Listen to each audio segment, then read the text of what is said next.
अभिमान वाटतोय कैलासचा, मला अभिमान वाटतोय प्रवीण स्वामींचा. तसे 3 खासदार माझ्यासोबत आलेलेच आहेत. एक संजय राऊत आहेत, अनिल देसाई, अरविंद सावंत आणि चौथा आपला कट्टर निष्ठावंत राजाभाऊ वाजे नाशिकचे खासदार. मानलं पाहिजे तुम्हाला. म्हणजे अरविंद सावंतांचं कौतुकच म्हणा. केंद्रामध्ये मंत्री होते आणि भाजपने दगा दिला. त्यावेळेला मी अरविंदना फोन करून राजीनामा द्यावा लागेल. अरविंदने एकही प्रश्न विचारला नाही, फक्त येस सर फोन ठेवला आणि जाऊन मोदींच्या तोंडावरती राजीनामा फेकून आले. दुसरे अनिल देसाई, त्यांच्याही समोर 2014ला मंत्रिपदाचं पान वाढलेलं होतं, पण त्याही वेळेला भाजपने दगाबाजी केली.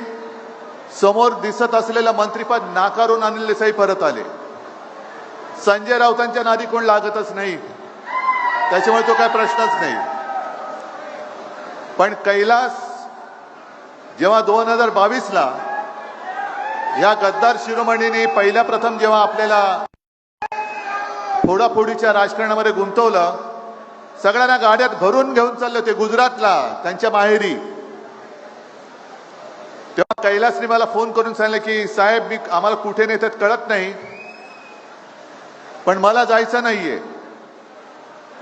संधी साधली, कैलासनी गाडीतनं उडी मारली आणि चालत चालत किती किलोमीटर कैलास आला कैलासलाच माहीत.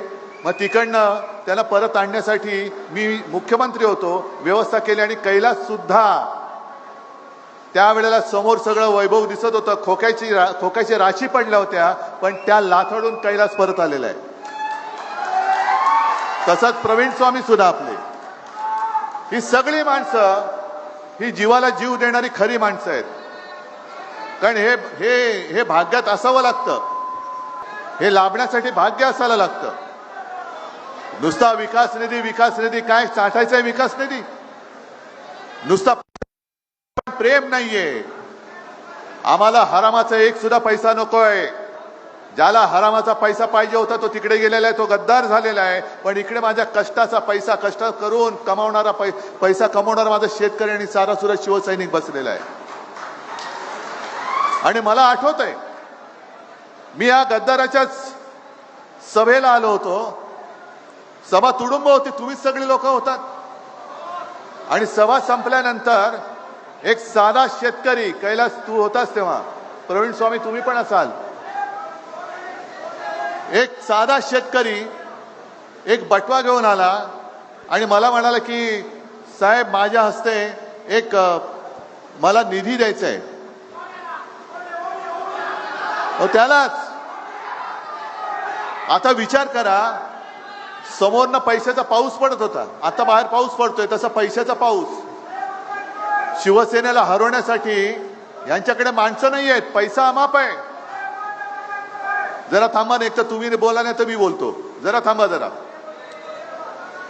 पैशाचा पाऊस पडत असताना एक शेतकरी त्याच्या कष्टाचे काय पैसे असतील त्याच्यामध्ये, ते पैसे त्याला देत होता.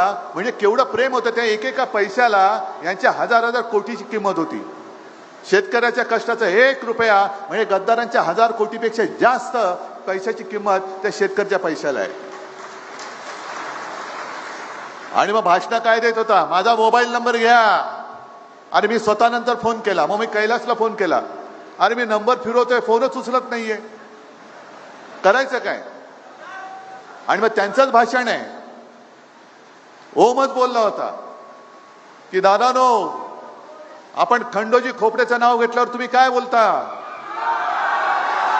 सूर्याजी पिसाळचं नाव घेतल्यावर काय बोलता? मग आता मला सांगा, 400 वर्षे झाली त्यांच्या कपाळावरचा गद्दारीचा डाग पुसला जात नाही, हे केव्हा पुसणार हो?